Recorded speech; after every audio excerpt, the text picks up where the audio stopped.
preguntas del simulador de Enarmind y vamos a pedir que nos aleatorice preguntas de medicina interna, de cualquier tipo de especialidad, pero nos vamos a enfocar el día de hoy en medicina interna, que es el área donde yo puedo darles mayor retroalimentación. Tenemos 510 preguntas de medicina interna, 536 para ser exacto, y vamos a pedir 25 preguntas con la intención de ver cuántas podemos analizar el día de hoy. ¿Ok?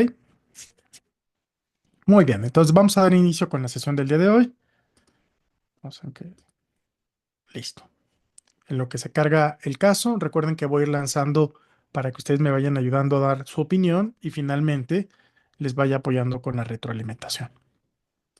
Ok, entonces vamos a analizar este caso. Es una mujer muy joven, bueno, es una mujer joven de adulta de 49 años de edad. Tiene artritis reumatoide y está en tratamiento con infliximab. Esto siempre tomen en cuenta los fármacos que el paciente toma porque pueden ser que por aquí venga la pregunta. Desde hace un año acude por dolor toracolumbar de 3 meses de evolución asociado a fiebre vespertina y pérdida de no intencional de 8 kilogramos de peso. Refiere tos seca intermitente sin hemoptisis. Tiene una TA de 110/70, cardíaca en 88, respiratoria en 18, satura 96% y a la exploración física tiene cifosis dorsal, dolor a la percusión en vértebras en T10 y T12. Tiene hemoglobina en 10.5, hematocrito en 32, una PCR en 4.5 miligramos decilitro o 45 miligramos litro.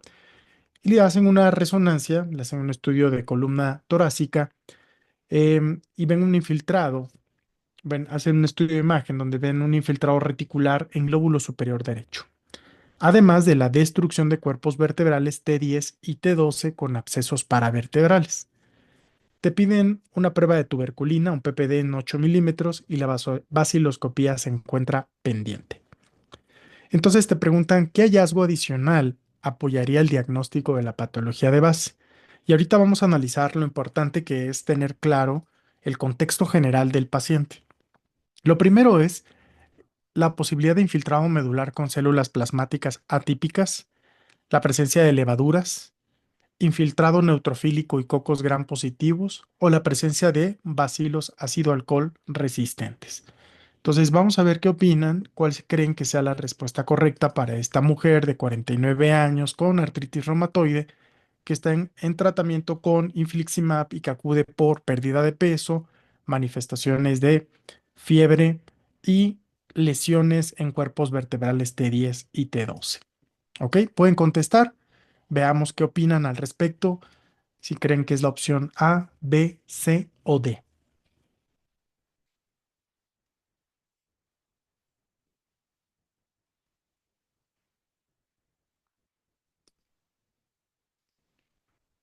Muy bien, damos 5 segundos más.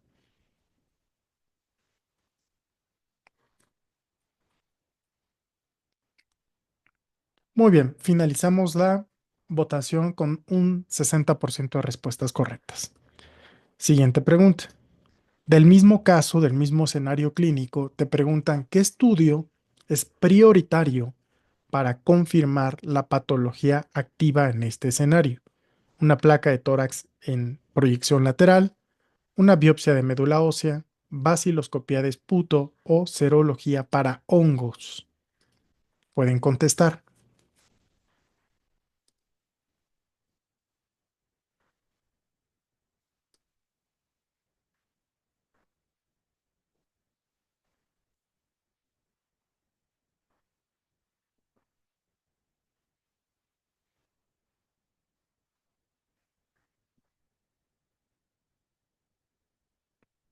Muy bien, 5 segundos y terminamos votación.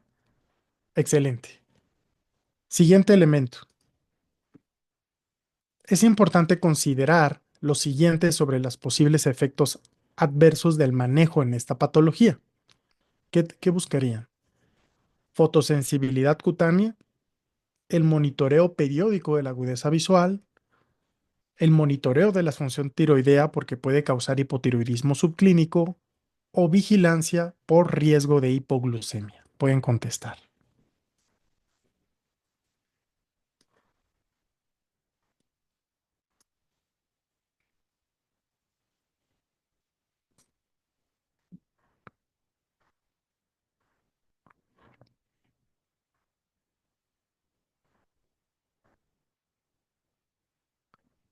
Muy bien. 5 segundos. Finalizamos votación. Muy bien. Ok. Este caso clínico deben ser 3 preguntas. Sí, este es otro caso. Vamos a analizar este primer caso. Bienvenidos los doctores y doctoras que se van incluyendo. Recuerden siempre analizar el contexto de qué paciente tienen, porque muchos de los diagnósticos pueden establecerlos cuando analizar completamente el caso. Primer elemento es que es una mujer de 49 años que tiene artritis reumatoide y utiliza infliximab. Si ustedes recuerdan, ¿alguien tiene en mente cómo actúa el infliximab? ¿Cuál es el mecanismo de acción del infliximab? Lo pueden escribir aquí en el chat en lo que yo continúo haciendo el análisis. Es un fármaco que actúa anti-TNF, es un anti-TNF alfa. Recuerden que estos fármacos los pueden utilizar en pacientes con enfermedades autoinmunes, particularmente artritis reumatoide, y entra infliximab, adalimumab, etanercept como de los fármacos clásicos. Hay algunos más recientes como el adalimumab, pero son fármacos que incrementan notablemente el riesgo de infecciones, particularmente cuál tienen que recordar para fines de examen: tuberculosis. ¿Ok?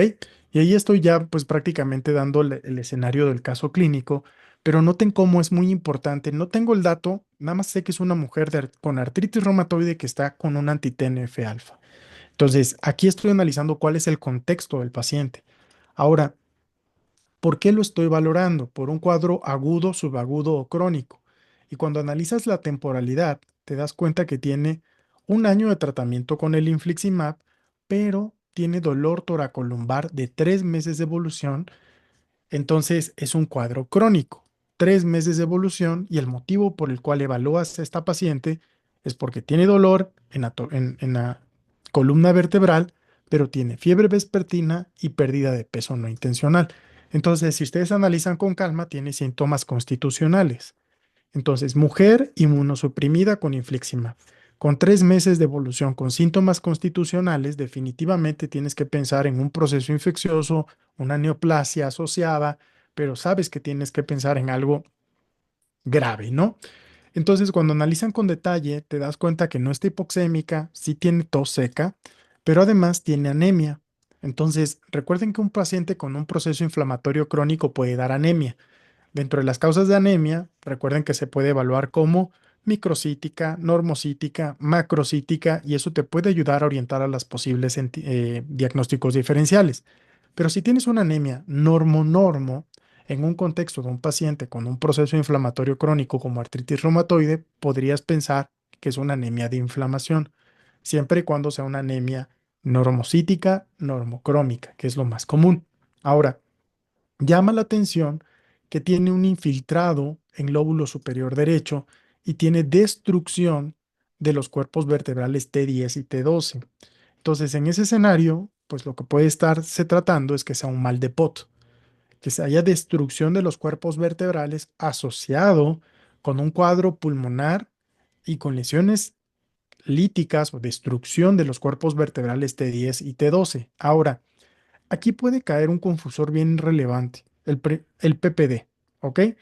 Y ustedes van a recordar cómo se interpreta la prueba de tuberculina. La prueba de tuberculina la van a interpretar dependiendo al tipo de paciente, ¿ok? Para población general es más de 15 milímetros. Para personal de salud, con más de 10 milímetros se considera positiva, y en pacientes inmunosuprimidos en general con más de 5 milímetros. Ahora, podría ser incluso negativa el PPD, porque puede estar anérgico por el efecto de la inmunosupresión. Por eso muchas veces en pacientes con alto riesgo o alta sospecha de tuberculosis repetimos la prueba con la finalidad de aumentar la posibilidad de hacer el diagnóstico. Sin embargo, la vaciloscopía todavía está pendiente. Entonces, ¿qué esperaría en este escenario de una mujer con 49 años que utiliza un anti-TNF alfa, que lleva un año de evolución con pérdida de peso, fiebre y dolor toracolumbar, y que tiene un infiltrado reticular en lóbulo superior derecho? Lo más probable es que se trate de tuberculosis. ¿Ok? Tuberculosis, particularmente un mal de Pot. Ahora, ¿qué hallazgo adicional, vamos a ver, apoyaría el diagnóstico? Pues la presencia de bacilos ácido alcohol resistentes. ¿Ok? Entonces, Noten que aquí, déjenme quitar un poco la retro, pero aquí hay un dato muy importante. Em, en este caso, podemos estar hablando de una enfermedad llamada mal de Pot, una espondilodicitis tuberculosa.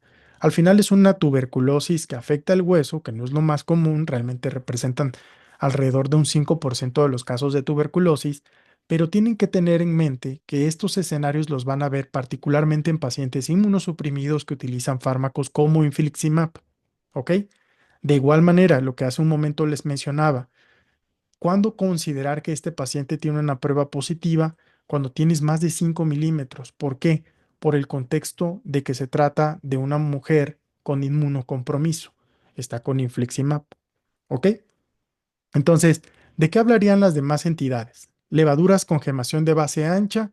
Pensarían, por ejemplo, en hongos que son asociados con lesiones líticas, lesiones en hueso, los infartos, los infiltrados de células plasmáticas hablarían más de un contexto como mieloma múltiple, pero si ustedes analizan el caso, no es una mujer de adulta mayor que tenga hipercalcemia, que tenga falla renal, sí tiene anemia, que eso pudiera ser o podría orientarnos a uno de los daños de órgano blanco por mieloma múltiple.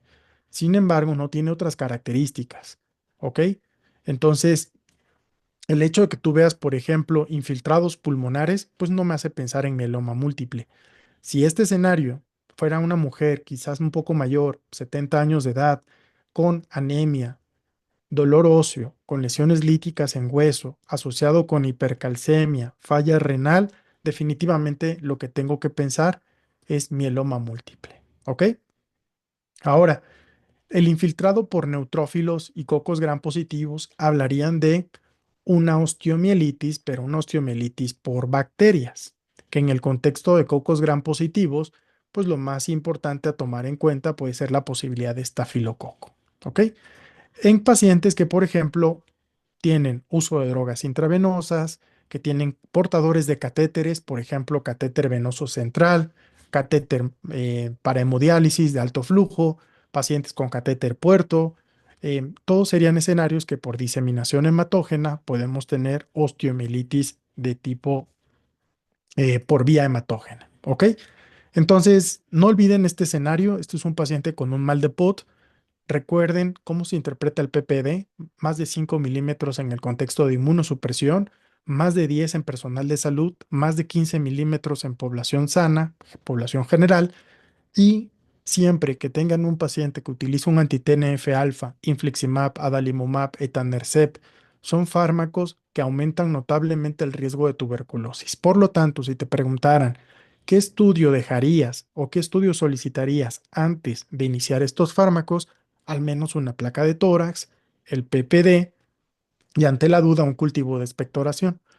Recuerden que es diferente decir que el paciente tiene tuberculosis latente a tuberculosis activa. 30% de la población en el mundo tiene tuberculosis latente, caracterizado por un PPD positivo. ¿Ok? Solamente PPD positivo, sin síntomas, pero este paciente no estoy pensando en TB latente, estoy pensando en TB activo. ¿Por qué? Porque tiene síntomas constitucionales, tiene un infiltrado apical derecho, tiene lesiones líticas en T10 a T12 y abscesos paravertebrales. Por lo tanto, el diagnóstico en este escenario sería documentando la presencia de bacilos alcohol resistentes o con un cultivo positivo. Pasemos a la siguiente pregunta. Bueno, otra vez regresando al escenario de la mujer con anemia, dices, bueno, ¿qué estudio le pediría? Bueno, como esta paciente tiene tos, como es una paciente que tiene tos, pues esto es muy relevante. Déjeme aquí recalcar que es una paciente con tos que además tiene un infiltrado reticular en lóbulo superior derecho. Por lo tanto, pues solicitar una baciloscopía pues es una herramienta diagnóstica muy apropiada. Si fuera un paciente que no tiene afección pulmonar, que no tiene tos, pues probablemente el diagnóstico lo tendríamos que hacer con obtención de tejido para microbiología y para cultivo. O sea, para cultivo y para histopatología. Entonces, veamos cómo contestaron en esta pregunta número 2 de este simulador y El 55% le pidió una vaciloscopía en esputo. El otro 36% pensó en una biopsia de médula ósea. Recuerden, esto sería para mieloma múltiple, que ustedes van a recordar que tiene el acrónimo CRAP: calcio alto, falla renal,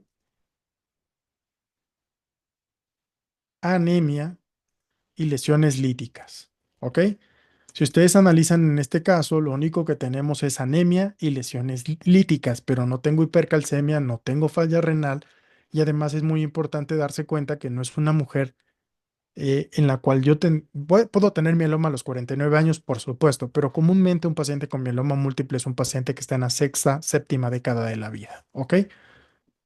Entonces, la respuesta correcta, hago el comentario porque el 36% dijo, no, a mí me parece que puede ser mieloma, pero te hacen falta más datos para pensar en mieloma múltiple, donde verías un infiltrado de células plasmáticas en médula ósea. Entonces, contestemos vaciloscopía. Y otra vez, aquí está. La vaciloscopía es una prueba rápida, accesible para la detección de Mycobacterium tuberculosis en pacientes con factores de riesgo como esta mujer, con uso de infliximab, síntomas sistémicos y hallazgos imagenológicos compatibles con TB, pulmonar y vertebral, mal de POT. La vaciloscopía es el estudio prioritario para confirmar la infección activa. ¿Ok? Muy bien. Entonces, pasamos a la última pregunta de este escenario clínico, de este caso clínico, y nos preguntan efectos adversos. ¿Ok? Y aquí viene otro dato muy importante asociado con fármacos anti-TNF.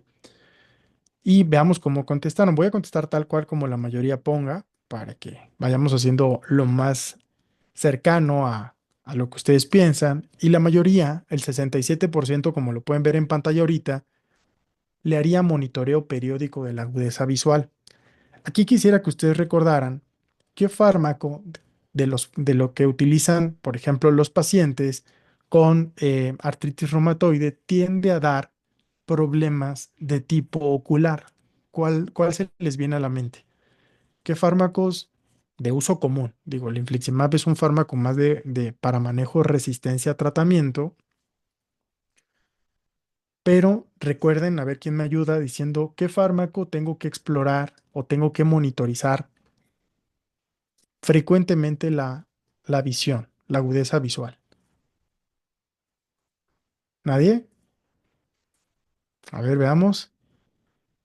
Metotrexato. El metotrexato, recuerden que es un fármaco muy comúnmente utilizado en AR, pero los efectos adversos más comunes del metotrexato son mucositis y pueden dar alteraciones de las pruebas de función hepático. También puede asociarse con enfermedad renal. Exacto, la hidroxicloroquina. Comento porque infliximab es un fármaco que se utiliza en AR, pero no es el más común, es más para casos refractarios. Pero la hidroxicloroquina, como bien menciona Paloma, es un fármaco muy comúnmente utilizado en población con artritis reumatoide que da maculopatía. Puede dar daño retiniano o daño que se describe como enojo de buey. Entonces, siempre tengan en mente, y esto es un consejo que les doy, de los fármacos que ustedes analizan como primera elección para la enfermedad que ustedes estén estudiando, autoinmune, infecciosa, siempre tengan en mente un efecto adverso al menos, uno, el más común, digo, idealmente si saben más, pues mejor, pero al menos uno o dos factores, eventos adversos asociados a los fármacos. No sé, voy a citar un ejemplo. Si estoy hablando de antibióticos, dices, efecto adverso de los macrólidos. No, pues prolongación del QT. Perfecto. Efecto adverso de los aminoglucósidos. No, pues la falla renal y la ototoxicidad. Perfecto. Efectos adversos del Linezolid. No, pues el efecto adverso del Linezolid, citopenias y también puede aumentar el síndrome de serotoninérgico en pacientes que toman ISRS o inhibidores selectivos de recaptura de serotonina. Muy bien. Vancomicina. No, pues puede dar falla renal, puede dar lesión renal aguda de tipo necrosis tubular aguda. Prednisona, no, pues puede dar hiperglucemia, hipertensión, osteoporosis. Perfecto. Tengo en mente cuál y el riesgo de infecciones. Infliximab, no, pues se puede asociar con lupus inducido por fármacos y puede aumentar el riesgo de tuberculosis o infecciones por tuberculosis. Ok. ¿Qué otro ejemplo? No sé, por citar escenarios. Inhibidores selectivos de recaptura de serotonina, paroxetina, citalopram, citalopram. ¿Qué efectos adversos? No, pues pueden dar hiponatremia por secreción inapropiada de hormona antidiurética, pero también pueden dar anorgasmia y disminución del libido sexual. Con eso, por favor, con al menos que ustedes tengan claro uno o dos o dos efectos adversos de los grupos de fármacos más comunes, créanme que tienen mucho de dónde agarrar. Entonces, cuando ustedes estén estudiando, también les incentivo a que estén haciendo este ejercicio de, si ya repasaste a la par cuál es el tratamiento de elección para tal padecimiento que estás en ese momento, ahí mismo recuerda un efecto adverso y si es posible también el mecanismo de acción. Entonces, recuerden que la hidroxicloroquina es uno de los fármacos que pueden dar mucha afección ocular. Sin embargo, también tienen que tener en mente que aquí lo que nos están preguntando es importante considerar los siguientes posibles efectos adversos del manejo de esta patología. ¿Cuál es el manejo de esta patología? Antifímicos. Y dentro de los antifímicos tenemos ¿qué medicamento? Tenemos isoniazida, tenemos rifampicina, tenemos etambutol y tenemos fármacos como la piracinamida. Y esto es importantísimo que al menos en tuberculosis, que aquí estamos repasando tanto el tema de infecto como el tema de reuma, porque es una mujer con artritis reumatoide en tratamiento, pero también neumo, porque todo va de la mano. Entonces dices, efectos adversos de isoniazida, por favor recuérdenmelos. Si aquí viniera la opción de neuropatía periférica, la respuesta sé que va asociada con isoniazida. Si me citan neuritis óptica, afección ocular, pienso en etambutol. Si me mencionan cambios en el tipo de coloración de la orina o de las lágrimas, sé que hablan de rifampicina. Si me citan el hecho del incremento de niveles de ácido úrico, pienso en piracinamida. ¿Ok? Entonces, repito un poco porque sé que muchos están tomando nota mientras estamos repasando, pero recuerden neuropatía periférica con isoniazida, neuritis óptica con etambutol, alteraciones en las pruebas de función hepática o hepatitis en pacientes con rifampicina y recuerden la hiperuricemia asociada con piracinamida. ¿Ok? Entonces, vean, el tratamiento estándar, ya dijimos los cuatro, pero aquí hay uno muy importante que tenemos que recordar. Etambutol puede causar neuritis óptica como efecto adverso, ¿va? Y aquí vamos y muy importante que la alteración más temprana de la neuritis óptica es la alteración para discriminar el color rojo y verde. Muy bien, repito eso para fines de que lo tengan en mente. La discriminación de colores es de las alteraciones iniciales más comunes asociadas a neuritis óptica. ¿Ok? Ahora, fotosensibilidad cutánea. De los fármacos que dan fotosensibilidad cutánea pueden ser las tetraciclinas, que dan se asocian con fotosensibilidad, pero también el infliximab se puede asociar con manifestaciones de lupus cutáneo o lupus inducido por fármacos. Efectos adversos, en realidad, ¿cuáles pueden alterar o dar efectos adversos por interacciones farmacológicas? La rifa. La rifampicina es un fármaco que interactúa con muchos otros. Entonces, si un paciente es diabético y además utiliza un hipoglucemiante oral y está con rifampicina, créanme que es una de las cosas que tenemos que vigilar continuamente por las interacciones farmacológicas. Y de los fármacos que se asocian con hipotiroidismo, en realidad el más común de entre muchos es amiodarona y también recientemente los fármacos, algunos antineoplásicos que bloquean o que son fármacos que inhibidores de checkpoint o inhibidores de PDL1, son fármacos que pueden dar endocrinopatía, disfunción tiroidea, disfunción suprarrenal, hipofisitis, como efectos adversos de los fármacos antineoplásicos más recientes.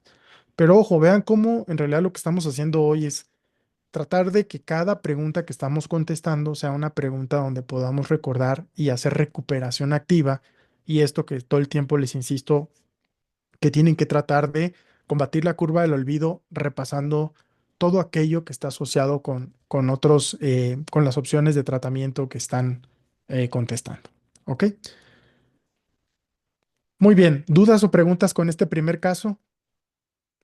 Fue un caso clínico seriado, 23 minutos me llevé en discutirlo cada uno, tanto con las respuestas que ustedes fueron contestando y con la retroalimentación. ¿Qué les pareció este primer caso clínico? Estoy seguro que pueden haber preguntas en el ENARM. Es un tema súper, súper taquillero, no solo artritis reumatoide, sino tuberculosis y no es infrecuente que les pregunten los efectos adversos asociados con los fármacos, particularmente los antifímicos, que ahorita ya repasamos. ¿Cómo van? Pónganme un emoji aquí para saber que están atentos, que están pendientes, que no se están durmiendo. Hecho. Muy bien. Perfecto. Espero que haya sido un caso útil de repaso. Vamos a pasar. Excelente, muy bien. Es que de esa manera sé que todas están presentes y que no estoy hablando solito. Ok. Muy bien. Siguiente caso. Híjole, su fuerte, uno de nefro. Conste que lo pedimos aleatorio, ¿eh? Yo no pedí nada para... Entonces vamos a analizar este caso clínico. Masculino de 72 años. Fumador, intenso. 2 semanas con confusión, náusea y debilidad. TA de 120-60, cardíaca en 92, sin edema periférico y sin signos de deshidratación. Tiene un sodio en 123, potasio en 3.8, osmolaridad plasmática en 268 miliosmoles, una osmolaridad urinaria en 350 y un sodio urinario de 50 miliequivalentes. ¿Cuál de los siguientes hallazgos es compatible con el diagnóstico del paciente? ¿Existe depresión de sodio y de agua? ¿Existe exceso de agua por secreción de hormona antidiurética? ¿Existe exceso de sodio y agua? ¿O existe depresión de agua? ¿Ok? Entonces, ojo con eso, porque cada uno de estos escenarios clínicos está asociado con un padecimiento y ahorita lo vamos a repasar con gran detalle. Entonces, déjenme lanzar la pregunta para que ustedes contesten cuál es el mecanismo fisiopatológico involucrado en este diagnóstico. Pueden contestar a partir de este momento. Listo.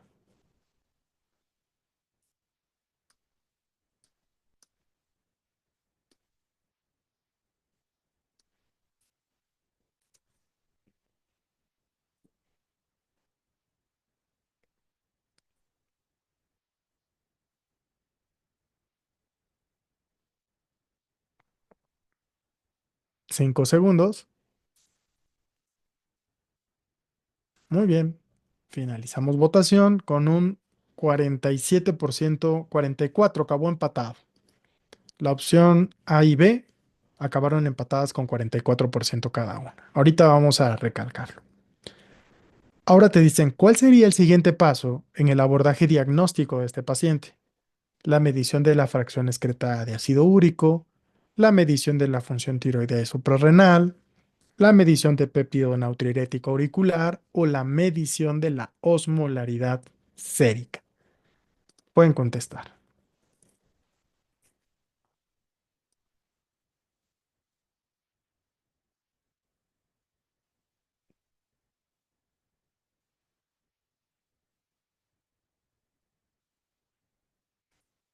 10 segundos.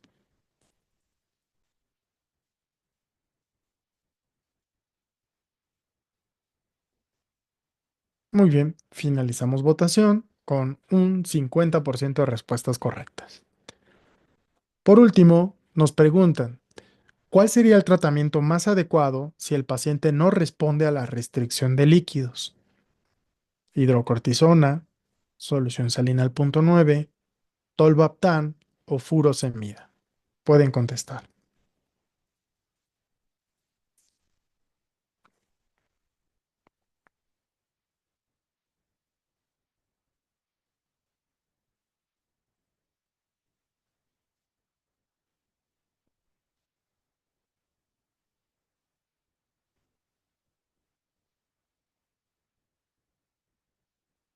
5 segundos.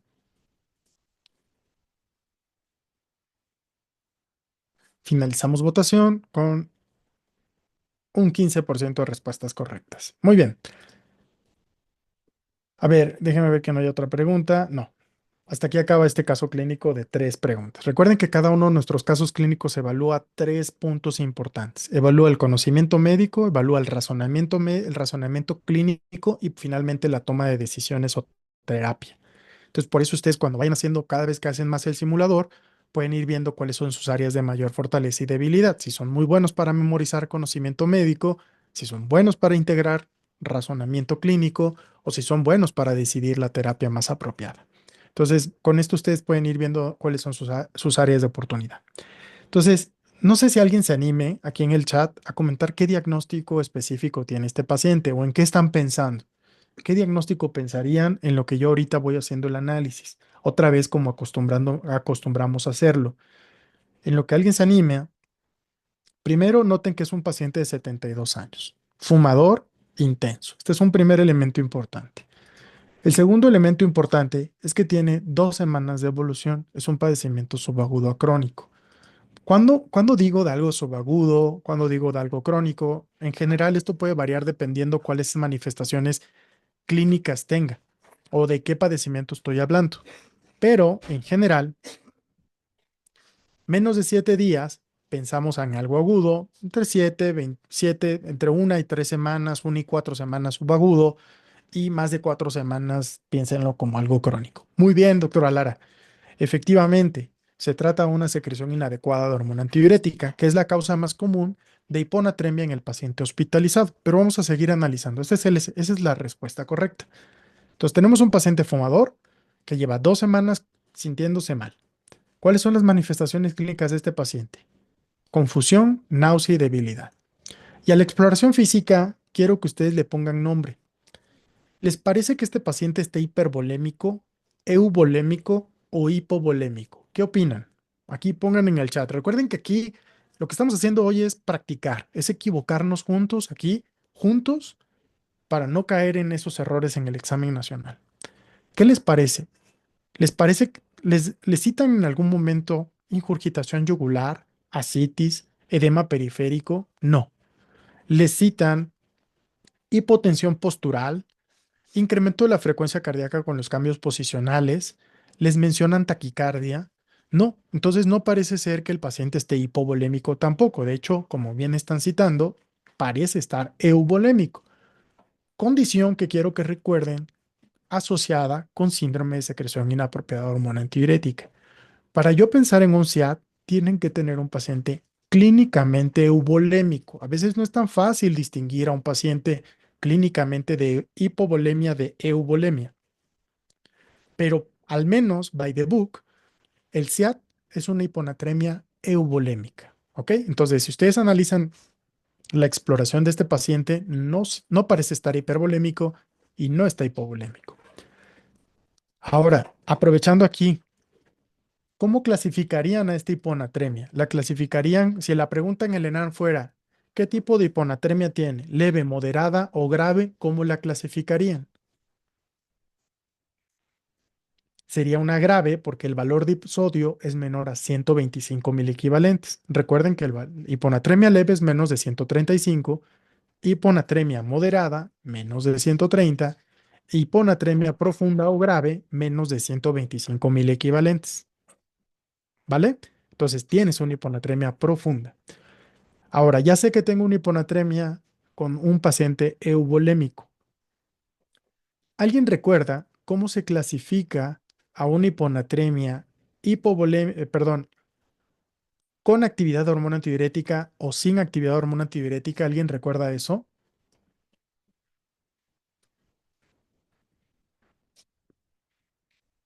A ver, en lo que ustedes me van diciendo, voy ahorita a buscar una. Recuerden que el hecho de que les esté preguntando esto en este momento es precisamente con el hecho de que ustedes recuerden. Con la osmolaridad urinaria. Perfecto. ¿Cómo interpretarían la osmolaridad urinaria y la osmolaridad sérica aquí, doctora Capetillo? No se sientan intimidados, ¿eh? No, no, no es con la mejor de las intenciones, porque es efectivamente aquí lo que quiero es que ustedes tengan en mente esto. Vean la osmolaridad plasmática que les están dando y la osmolaridad urinaria. 350. Exacto, Osvaldo. Entonces, ¿cómo se interpreta cuando la osmolaridad urinaria es mayor que la sérica, Sofía? Bien, como mencionas ahí. ¿Qué significa eso? ¿Que hay actividad de hormona antidiurética o que no la hay?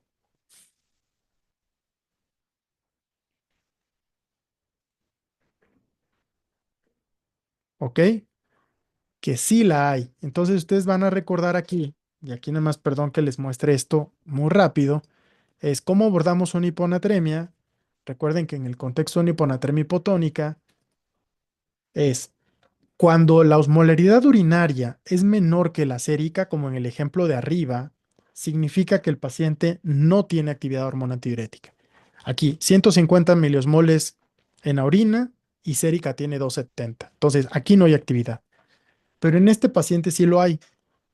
Tengo una osmolaridad urinaria de 450 y la sérica está en 270. Por lo tanto, significa que es una hiponatremia con actividad de hormona antidiurética. ¿Quedó claro? Entonces, si yo tuviera que analizar este escenario, me digo, 350 en la orina, pues es una osmolaridad más alta que la que tengo en plasma. Por lo tanto, es una hiponatremia. Tengo hiponatremia porque el paciente tiene un sodio sérico por debajo de 135 mil equivalentes. Sé que es una hiponatremia hipotónica porque la osmolaridad en suero está por debajo de 280 y además parece eubolémica, pero antes de pasar en eso, vamos a decir, es una hiponatremia hipotónica con actividad de ADH porque la osmolaridad en orina es mayor que la osmolaridad en suero, ¿ok? Y después viene cuál es el estatus clínico de este paciente, el estado de volumen. Clínicamente parece eubolémico, pero ¿qué confirma o qué te hace pensar que sí está eubolémico este paciente? ¿Cómo está el sodio en la orina? ¿Cómo interpretan el sodio en la orina? Un sodio urinario mayor a 30, pues sugiere que el paciente está eubolémico. Y este comportamiento es un SIAT, ¿ok? Es una hiponatremia hipotónica con actividad hormona antidiurética y como hace un momento les decía, tiene que ser eubolémico. El paciente tiene que estar eubolémico. ¿Ok? ¿Quedó claro?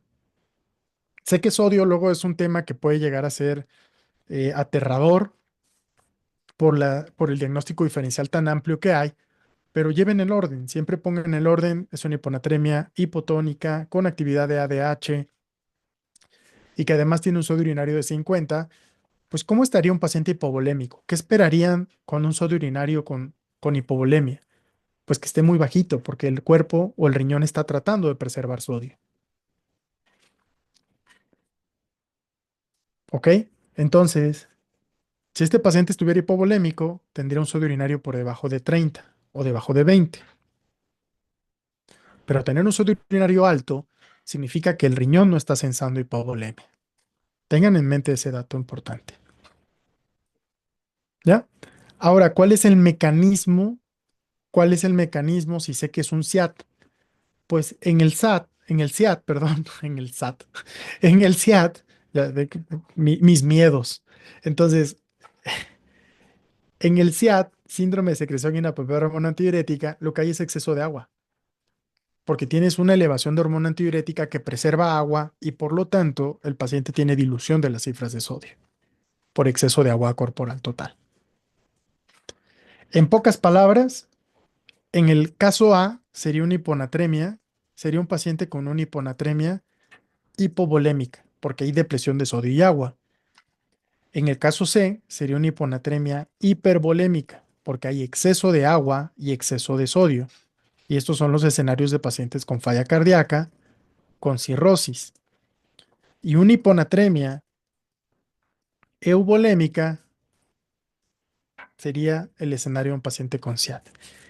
Y la depresión de agua de forma, el mecanismo de fisiopatogénico donde lo que hay es depresión de agua, sería de un paciente con diabetes insípida. ¿Quedó claro? Entonces, y aquí lo más probable es que se trate de un SIAD asociado a una neoplasia.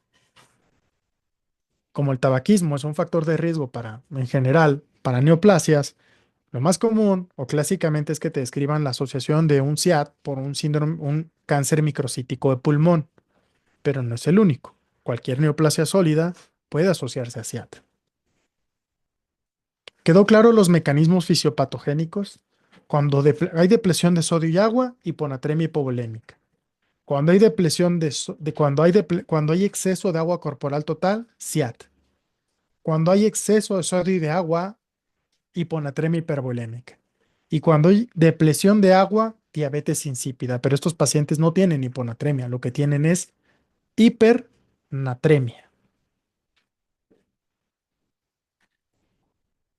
¿Quedó claro para todos? Si hay alguna duda, me dicen y aquí es el momento, ¿eh? Órale, voy a borrar esto y nada más repasando el caso.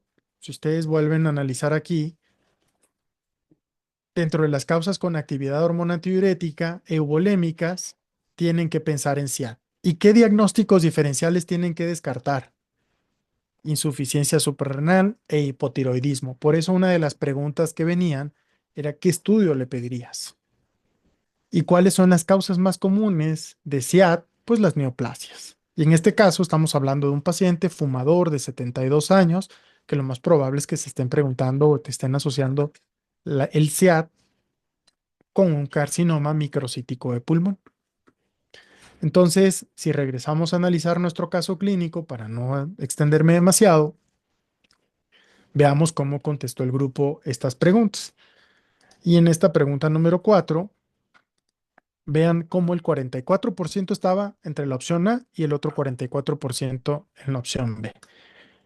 Pero me interesa que haya quedado lo suficientemente claro para que ahora todos entiendan que cuando tengo depresión de sodio y agua es una hiponatremia hipovolémica, cuando hay exceso de sodio y agua es hipervolémica y cuando solamente tengo exceso de agua es SIAD. Hecho. Entonces, si yo ahorita volviera a lanzar esta pregunta, deberíamos de tener un porcentaje de un 90% de correctas o más. Entonces, vamos a ver. Voy a ponerle que nos salió bien, porque justo estuvo en 44%. Y aquí está lo que ya hace un momento mencionábamos. ¿Va? Listo. El análisis. Ahora, ¿qué estudios tendrían que pedir si yo les muestro esto? ¿Qué tengo que descartar? Su insuficiencia suprarrenal e hipotiroidismo grave. Recuerden que esto que les estoy mostrando en pantallas no es más que lo que viene en las videoclases que ustedes tienen acceso en la plataforma. Entonces, veamos cómo contestaron esta pregunta número 5 y la mayoría, efectivamente el 50%, bueno, el 50% dijo, no, ¿sabes qué? Si es SIAD, tengo que descartar disfunción tiroidea y disfunción suprarrenal.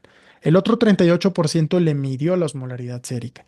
Recuerden que comúnmente no medimos la osmolaridad sérica salvo cuando queremos calcular la brecha osmolar. Casi siempre solamente la calculamos, la estimamos con la ecuación de sodio por 2 más glucosa entre 18 más BUN entre 2,8, que es la ecuación o la fórmula para calcular la osmolaridad sérica.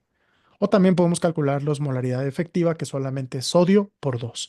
Si en el ENAM te dan un sodio sérico de 125, entonces la osmolaridad efectiva o tonicidad, pues sería solamente multiplicar el sodio efectiva. 125 por 2, la osmolaridad de este paciente sería 250.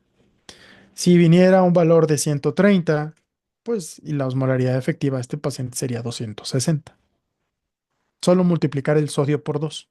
Y como es por debajo de 280, pues es una hiponatremia hipotónica. ¿Quedó claro? Muy bien. Entonces vamos a marcar la pregunta que dice que le pedirían pruebas de función tiroidea y suprarrenal y efectivamente es la que llamamos que es correcta. Si ustedes ven aquí, ya lo decíamos, en realidad la fracción excretada de ácido úrico es útil para detectar los estados hipovolémicos y euvolémicos. De hecho, una forma importante, ¿qué hace el riñón cuando el riñón esté, cuando un paciente esté hipovolémico, ¿qué hace el riñón? Trata de preservar todo. Preserva sodio, preserva agua, preserva ácido úrico, preserva nitrógeno ureico. Por eso se van a dar cuenta que un paciente hipovolémico y un paciente euvolémico, lo que yo tendría es un FeNA en el hipovolémico tendría menos de 1%. En el euvolémico tendría más de 1%. ¿Ok? En el caso de la fracción excretada de ácido úrico, fracción excretada de ácido úrico, en el paciente hipovolémico tendría menos de 12% y en el euvolémico tendría más del 12%. En el paciente que tengo, por ejemplo, que uso diuréticos, FEBUN, en el paciente hipovolémico, menos del 35% sugiere hipovolemia y en el euvolémico, más del 35%. Entonces, aquí lo que me estaban preguntando es que la fracción excretada de ácido úrico me podría ayudar a detectar esto, quién está euvolémico de quién está hipovolémico. Pero definitivamente con un sodio urinario de más de 50, pues yo lo que pienso es que este paciente está euvolémico. Y aquí, si no me vinieran todos estos índices, ¿cómo interpreto el sodio urinario? Un sodio urinario por debajo de 30 sugiere hipovolemia y un sodio urinario por arriba de 30 sugiere euvolemia. De tal manera que en este paciente con sodio urinario de 50, pues lo que yo estoy pensando es que mi paciente está euvolémico, que es importantísimo para hacer el diagnóstico de SIAD.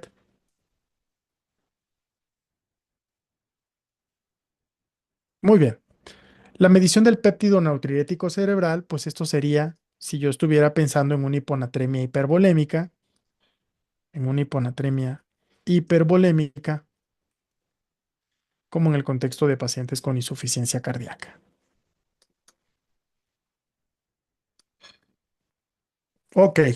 Y por último, en esta pregunta nos dicen qué tratamiento le daríamos. Y aquí, ojo, ¿por qué? Porque la gran mayoría contestó furosemida. Voy a poner furosemida porque fue lo que ustedes contestaron, pero no es la respuesta correcta. Em, Te dicen, ¿cuál es el tratamiento más adecuado si el paciente no responde a líquidos? La respuesta es un baptano. ¿Y qué fármaco es un baptano? Es un acuarético. Es un fármaco que antagoniza la hormona antidiurética y que elimina el exceso de agua clásico del SIAD. Entonces, para SIAD, tolvaptan. Para una hiponatremia hipovolémica, solución salina sería el tratamiento. Y para una insuficiencia suprarrenal, sería hidrocortisona. Y para una hiponatremia hipervolémica, como el paciente con falla cardíaca, sería diurético, como la furosemida.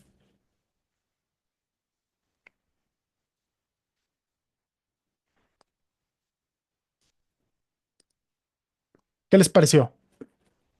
¿Quedó más claro el tema de hiponatremia o siguen confundidos? Del 0 al 10, pónganme en el chat. ¿Quedó en un 8? Bueno, pues mejoró. 7, un 8, un 10. Bueno, el punto no es dónde estamos hoy, sino de dónde venimos. Ahora, ¿qué tan claro estaba antes? Ahí está. 3, 5. Bueno, al menos hubo una brecha de mejoría.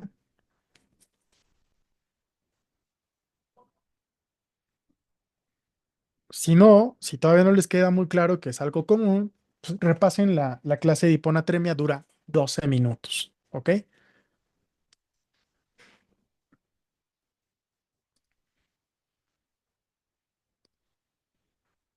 Muy bien. Entonces, aquí vienen ya los escenarios de donde sería útil cada uno de los efectos de los tratamientos. Ya, ¿podemos pasar a otro caso clínico?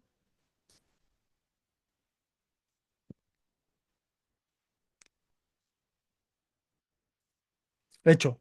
Ah, creo que me preguntaba Osvaldo, ¿cuál sería el tratamiento para una diabetes insípida? Agua y desmopresina.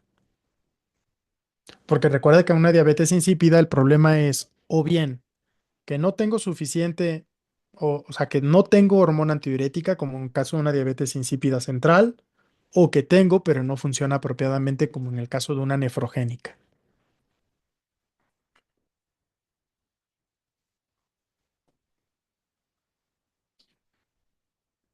¿Ok? Bueno, pasamos a otro caso clínico. Ok, este es un paciente de 55 años con hipertensión, diabetes, falla cardíaca y enfermedad renal crónica. Acude por dolor intenso en la pierna derecha de 24 horas de evolución, acompañado de fiebre, edema y eritema. A la exploración física, el paciente tiene una TA de 90-60, cardíaca en 110, temperatura en 38,5 y tiene ampollas con contenido hemorrágico en la pierna derecha. La radiografía muestra gas en los tejidos blandos. ¿Cuál de los siguientes factores de riesgo está más asociado al padecimiento? Falla cardíaca, diabetes, enfermedad renal crónica o hipertensión arterial sistémica. Entonces, lanzamos esta pregunta número 7 del simulador y veamos qué opina.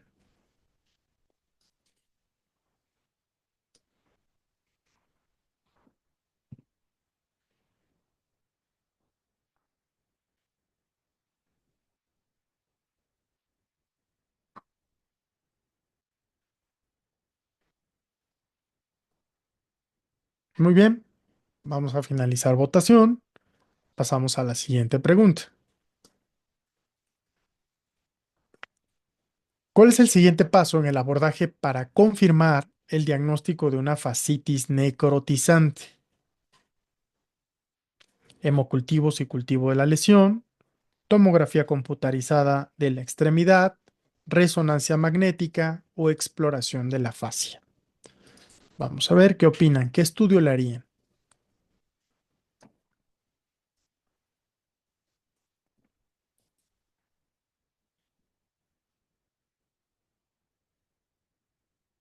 A ver, perdón, a ver. ¿Qué estudio le harían? ¿Hemos con cultivo de la lesión, TAC, resonancia magnética o exploración de la fascia? El siguiente paso. Muy bien, vamos a finalizar votación. Y por último, te preguntan, ¿cuál es el tratamiento inicial más adecuado para este paciente? ¿Ceftriametro, piptazobacco, ceftriaxona o vancomicina metronidazol? Pueden contestar.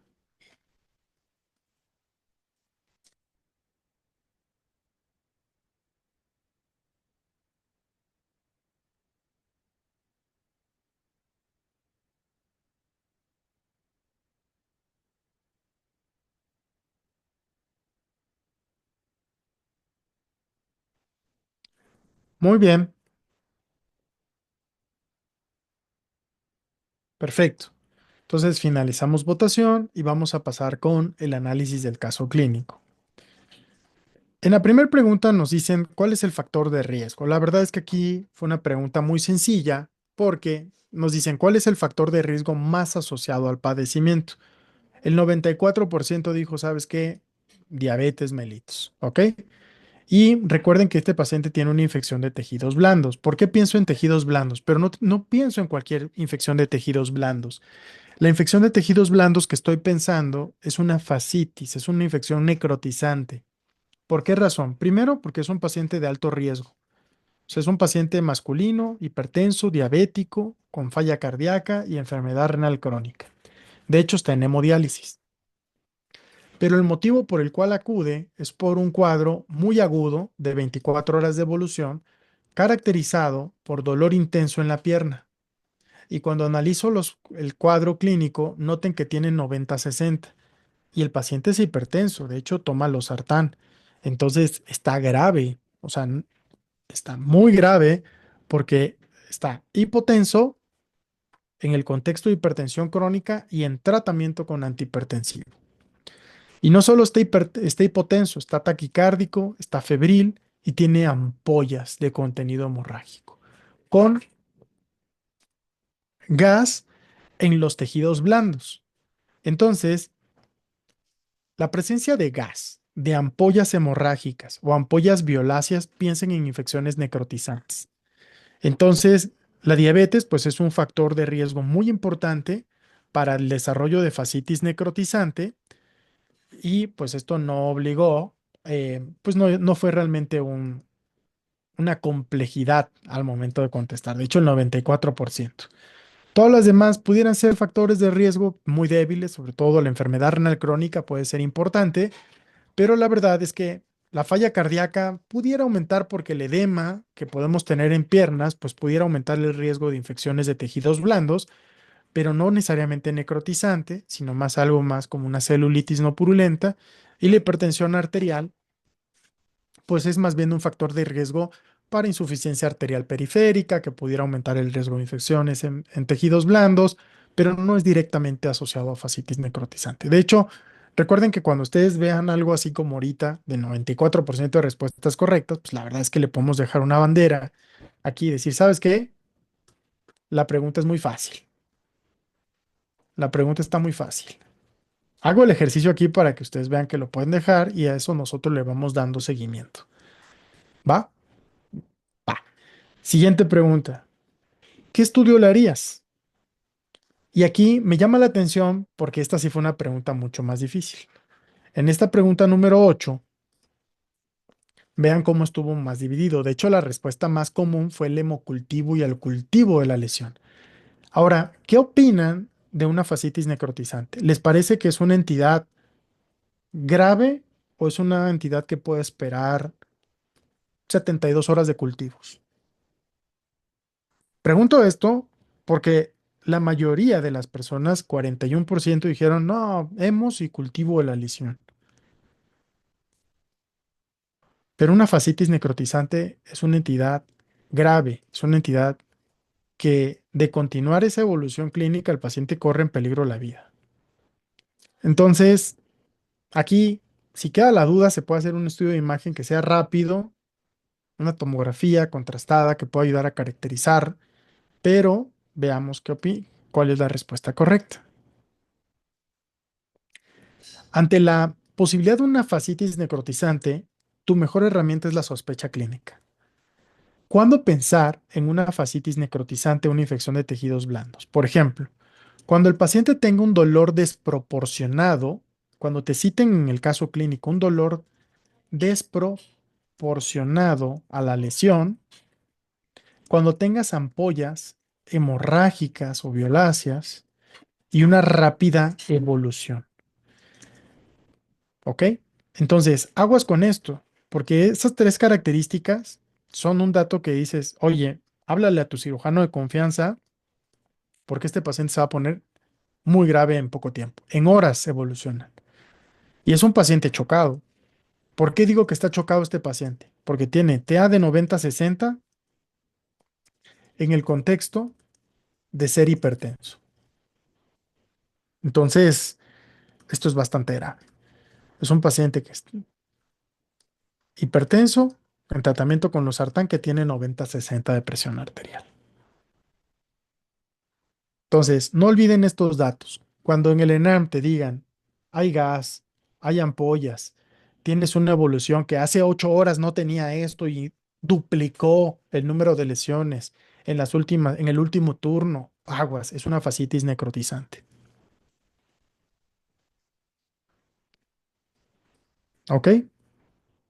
Comento eso porque solamente una persona pensó en explorarle la fascia. Y es muy importante que tengan en mente. El diagnóstico se confirma mediante la exploración quirúrgica de la zona afectada. Los hemocultivos son útiles, pero son muy tardados. La tomografía te ayuda a evaluar la extensión, pero no debe retrasar la evaluación quirúrgica. Y la resonancia no solo es menos accesible, es más lenta, sino que además es más costosa y no está francamente disponible en todos los centros. ¿Ok? Entonces, igual aquí yo le puedo dejar un comentario y decir, sugiero evitar el diagnóstico en la pregunta, para que no les diga. Estoy haciendo esto para que se familiaricen también con el hecho de que ustedes pueden no estar de acuerdo con alguna de los puntos o preguntar por qué. No me quedó claro. ¿Va?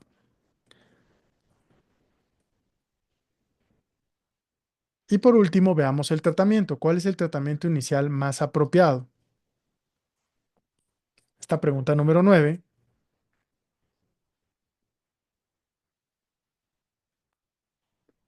La mayoría le dejó tratamiento con Ceftriaxone metronidazol. Otra vez les pregunto, si tienen un paciente grave, chocado, con 90-60, con ampollas y gas, ¿qué preferirías? ¿Dejar cobertura de amplio espectro y desescalarte en cuanto la condición clínica del paciente lo permita? ¿O iniciar una cobertura antibiótica que en caso de equivocarte aumente exponencialmente el riesgo de fallecimiento y de malos eventos adversos en este paciente? ¿O incremento de riesgo de muerte? Voy a poner, el 42% dijo Ceftriaxone, por eso la voy a poner como respuesta. Pero la realidad es que este paciente tenemos que dar una cobertura de muy amplio espectro. Pip-tazo-banco. Pip-tazo-banco.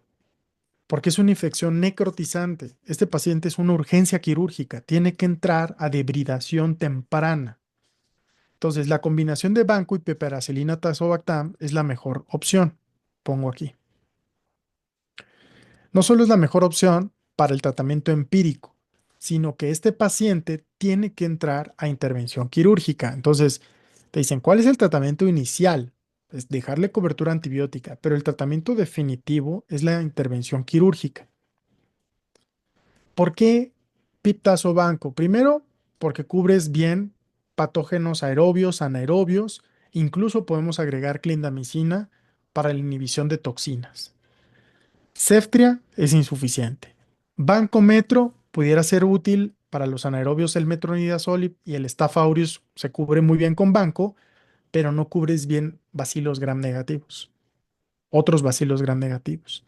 Ceftria Metro, digamos que si no tienes otra cosa podrías usarlo, pero definitivamente el tratamiento debe ser de amplio espectro. Y la mejor opción es Piptazo Banco. ¿Por qué? Por la gravedad. Es una urgencia quirúrgica. Tiene una urgencia quirúrgica. ¿Cómo van? ¿No pierden el diagnóstico de una fascitis necrotizante en el ENAR?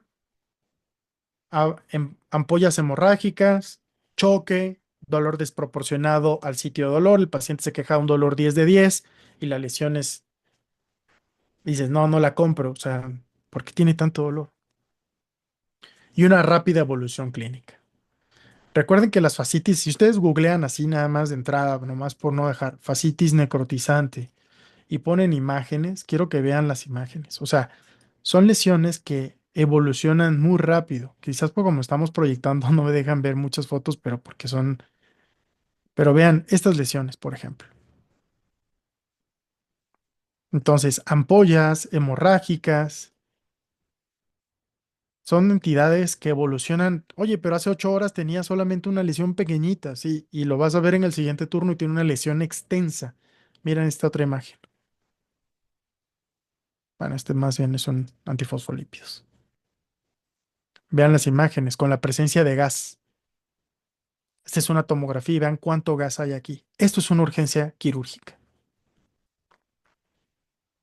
¿Cómo ven? A ver, pónganme algo ahí en el chat. ¿Están de acuerdo? ¿No están de acuerdo? ¿Se les va a escapar el diagnóstico de fascitis necrotizante en el ENAM o la van a identificar tempranamente?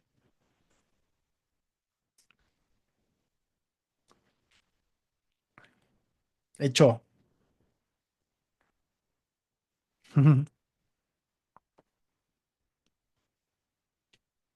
Muy bien, pasemos a otro caso clínico. Siguiente. Hombre de 58 años con antecedentes desconocidos. Es llevado a urgencias después de que lo encontraron tirado en la calle. Está desorientado, refiere visión borrosa, está taquicárdico, tiene una talla de 128/80, respiratorio en 28, se observa midriático, mala dentición, dolor abdominal leve, tiene un sodio en 132, bicarbonato en 16, creatinina en 1,2, calcio en 7,4, glucosa en 160, albúmina en 3, enzimas hepáticas normales, concentración de alcohol en suero de 160 miligramos por decilitro y una osmolaridad sérica en 350 miliosmoles por kilo. Te preguntan cuál es el diagnóstico gasométrico de este paciente. Es cierto que no viene una gasometría completa, pero vienen datos muy importantes, tanto clínicos como bioquímicos, para considerar un diagnóstico diferencial. Entonces, con esos datos, quiero que ustedes contesten la mejor respuesta posible. La pregunta número 10, voy a lanzarla. Pueden contestar a partir de ahorita.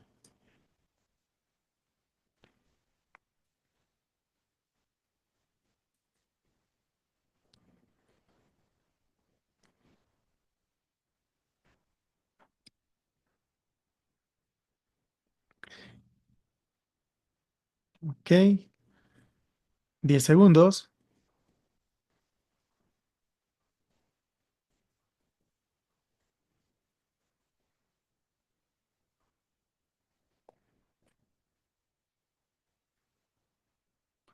Muy bien, finalizamos la votación y pasamos a la siguiente pregunta. ¿Cuál es la causa más probable del padecimiento? ¿Elevación de cuerpos cetónicos, etilenglicol, metanol o enfermedad renal crónica? Pueden contestar.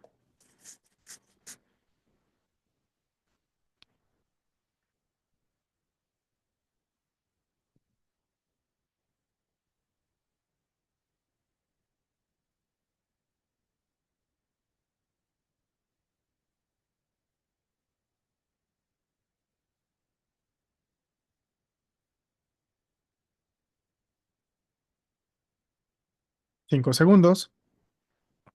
Finalizamos la votación y pasamos a la siguiente pregunta. ¿Cuál sería el tratamiento más apropiado? ¿Bicarbonato de sodio, insulina de acción rápida, administración de etanol y fumepizol o carbón activado?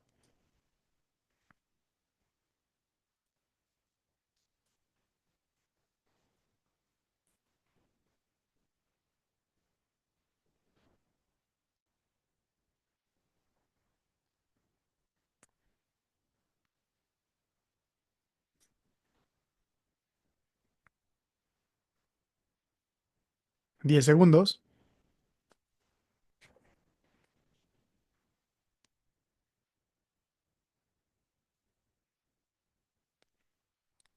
Finalizamos votación y pasamos, creo que, listo. Vámonos. ¿Alguien quiere opinar al respecto de cómo llegó a la conclusión diagnóstica? Si no estoy equivocado, no sé si este caso clínico ya lo habíamos contestado, porque luego entro con dos cuentas diferentes, entonces si ya fuera la misma cuenta, pues me lo va pasando hasta los casos que ya manejo.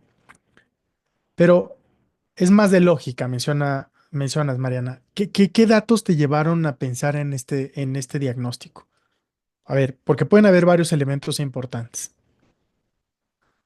pero me gustaría ir disecando y que vayamos haciendo con inteligencia el bicarbonato y la etiología de intoxicación, o sea, y la posibilidad de intoxicación. Bien, primero vean el bicarbonato. Efectivamente, dices, tiene un bicarbonato en 16. Recuerden que los valores normales de bicarbonato pues, son de 22 a 26.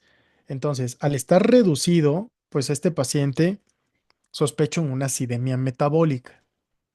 ¿Ok? Es un paciente que además tiene hipocalcemia, menos de 8, está, no tiene una glucosa de más de 250. ¿Por qué sería útil ver esta combinación? Si aquí tuviera bicarbonato en 16 con glucosa en 300, pues tendría que pensar en cetoacidosis diabética, más de 250, pero tiene 160. Si yo les preguntara cuál es el anion gap de este paciente, ¿cuánto les da de anion gap? Porque si ustedes analizan aquí, hay dos posibles diagnósticos de acidosis metabólica, una con brecha aniónica normal y otra con brecha aniónica anormal. Ok, el valor que ustedes calcularon les da 24. Recuerden, de hecho lo voy a mostrar aquí, sodio menos cloro más bicarbonato. Entonces tengo cloro en 92, bicarbonato en 16, lo que me da un valor de 108, ¿ok? Entonces, 132 menos 108 me da 124. Me da 24. Entonces, más de 12, la brecha aniónica está aumentada. Una de las formas más fáciles de recordar esto es con el diagrama de Gamble. El diagrama de Gamble es un diagrama que trata de ejemplificar en forma muy sencilla la diferencia entre los cationes y los aniones. Entonces, vean, si tengo un bicarbonato por debajo de 22, con un pH menos de 7,36, definitivamente es una acidemia metabólica. Y siempre que tengan una acidemia metabólica la van a dividir en anion gap elevado y anion gap normal. Anion gap elevado, aquí tenemos varias causas. Goldmark, glicoles, oxoprolina, lactato del lactato, metanol, aspirina, falla renal y cetoacidosis diabética.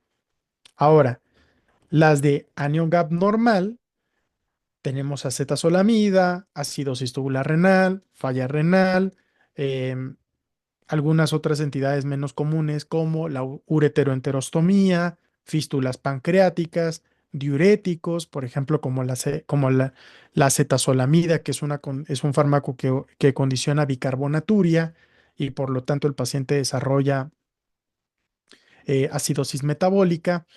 Pero lo que quiero mostrar es el diagrama de Gamble. Si ahorita yo me voy aquí y les muestro cómo evaluamos una acidemia metabólica, aquí debe venir el diagrama de Gamble. Déjame ver. Aquí está. Aquí deben dar. Sí.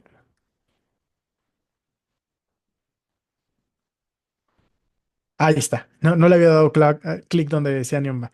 Este es el anion gap.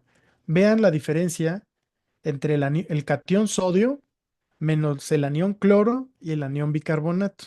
Entonces la diferencia es el anion gap. Pónganle nombre. ¿Cuáles son los valores normales de sodio? 140. Voy a ponerlo en color blanco. 140. ¿Cuáles son los valores normales de cloro? 105. ¿Cuáles son los valores normales de bicarbonato? Vamos a poner 25 para que sea fácil de sumar.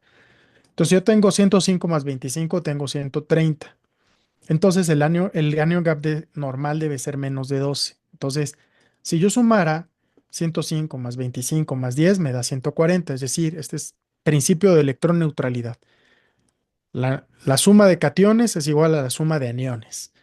Entonces, ahorita lo que hicimos fue, el paciente tenía 132 de sodio menos un cloro de 100, si no mal recuerdo, era un sodio de 102 y un bicarbonato bueno, cloro de 92 y un bicarbonato en 16. Por eso eran 108 con esta suma.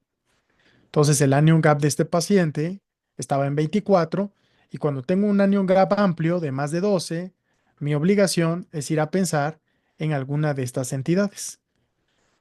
Glicoles, intoxicación por etilenglicol, propilenglicol, oxoprolina, que es el metabolito de paracetamol, lactato en un paciente chocado con hipoperfusión, delactato en un paciente con síndrome de intestino corto, metanol, una intoxicación por consumo de alcohol adulterado, aspirina, falla renal y cetoacidosis. ¿Ok?